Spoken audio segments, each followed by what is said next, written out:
అనంతపురం జిల్లా కళ్యాణదుర్గం నియోజకవర్గంలో ఉన్న వైఎస్ఆర్సీపీ పార్టీ ఎమ్మెల్యే అభ్యర్థి అండ్ అలాగే అనంతపురం ఎంపీ తలారి రంగయ్య గారితో. సార్, వైఎస్ఆర్సీపీ పార్టీలో ఎమ్మెల్యే అభ్యర్థులు కాకుండా కేవలం జగన్ మాత్రమే అన్ని చోట్ల పోటీ చేస్తున్నారు అని అంటే మీరేమంటారు? అందుకనే నేను ఎప్పుడు చెప్తుంటాను, జగన్ని నమ్ముకొని రాజకీయాలు. నెగటివిటీ అయితే ప్రజల్లో ఉంటుంది వైఎస్ఆర్సీపీ పార్టీ.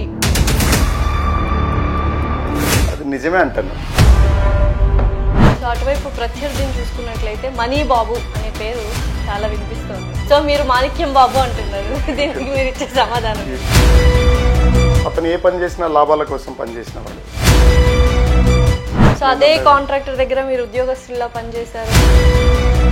జగన్ గారు కూడా అప్పట్లో ఎంపీ అయ్యి ఎమ్మెల్యే అయ్యి మళ్ళీ ముఖ్యమంత్రి అయ్యారు. ఇప్పుడు మీరు ఎంపీ మళ్ళీ ఎమ్మెల్యే అభ్యర్థి అయ్యారు. నెక్స్ట్ రాజకీయ భవిష్యత్ ఏంటి?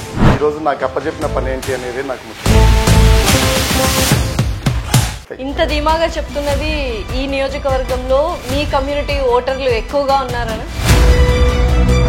నేను ఎప్పుడో చిన్నప్పుడు నేర్చుకున్న పాఠాలే నాకు ఎప్పుడు గుర్తుంటాయి. పోటీ అనేది ఎలా ఉంటుందంటే గెలిస్తే 100, ఓడిపోతే 0 అంతే, మధ్యలో రాదు అది.